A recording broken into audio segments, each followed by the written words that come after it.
Hello, you're on the air. Alex? Yes. Hi.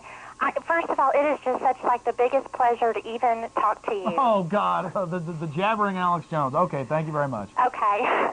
No, it's true. I mean, the first thing I want to do is like give you the biggest hug because I know how you feel.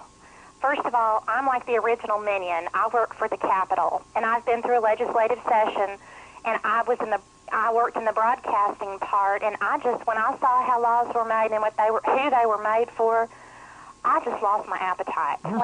You're saying when you saw the insurance companies come in and actually write the bills? Yes. When you saw the big landowners and the oil people coming in and funding environmentalists and $5,000 suits and shoes and lobbyists like pigeons gathered on the third floor.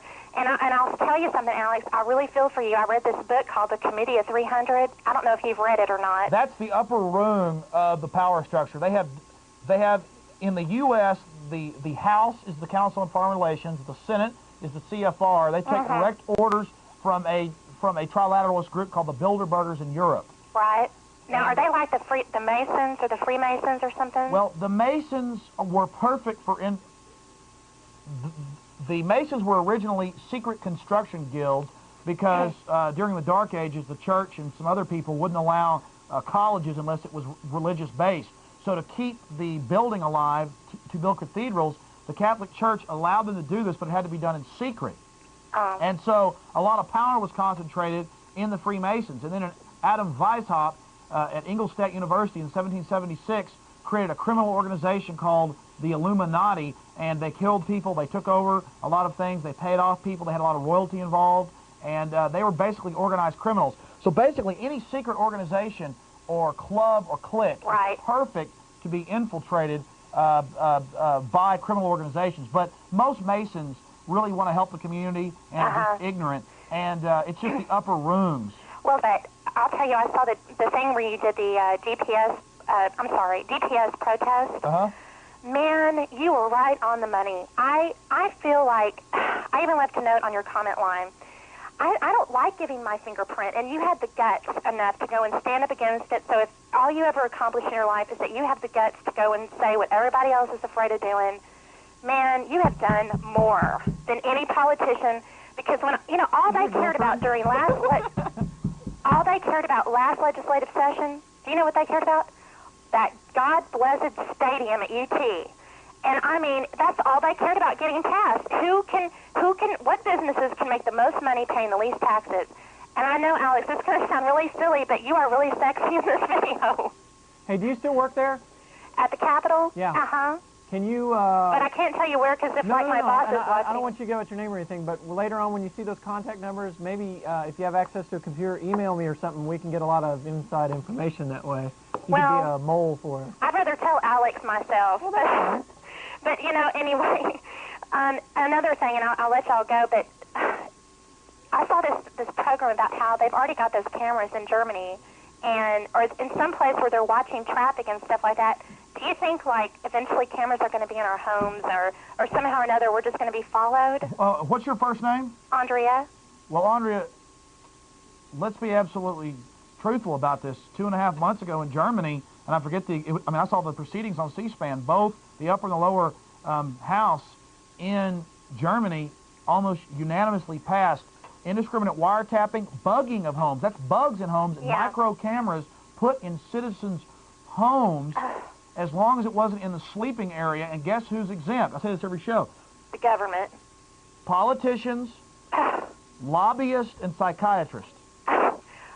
Those lobbyists, to me, if you're ever at the Capitol, which I'm sure you are around session, which I hope to, I don't know, but around session, it's just incredible. I mean, you ought to see it smells of money, and it's like one big chess game. Well, it's like one big mental chess game. Almost every big building downtown, if you'll notice, near the Capitol is what? It's ultimately a lobbyist group. If you'll notice, start reading the buildings anywhere around the Capitol, and all of them are run or operated or rented or leased by lobbyist groups. I mean, that's a fact. You can just drive around town and look. Well, they're already putting chips in dogs as ways to find them and locate them. I don't know if you're familiar with that. They're putting chips in Special Forces military, which I don't have a problem for because, they could get lost and they need that. The SEALs are getting them and the Delta's getting them, who is going to come to Austin. But the problem is when you've got Time Magazine, April 27th, page 42 through 49, talking about the best part is your daughter can have a chip under her skin. Oh, for the kids, of course. Yes, and you won't have to buy your daughter the drinks at the bar. So your daughter's just this pawn. Well, just this worthless whore. You don't care if she's out getting banged by the football team. Really? Excuse me. Just as long as you don't have to buy the drinks. Now that's not me. That's Time Magazine.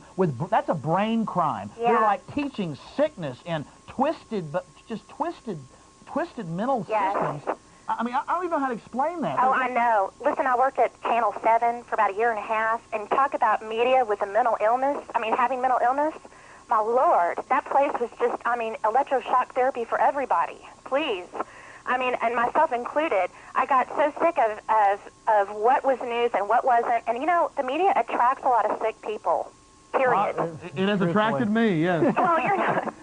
But anyway, listen, I am crazy compared to the rest of society, and I am eccentric, and I am strange compared to most people. But at the same time, my whole life, I never liked bullies.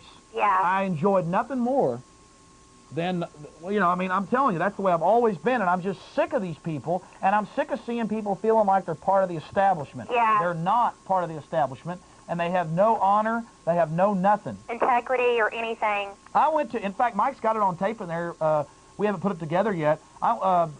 Me and Mike last week went down to Channel 36. Olivera Station?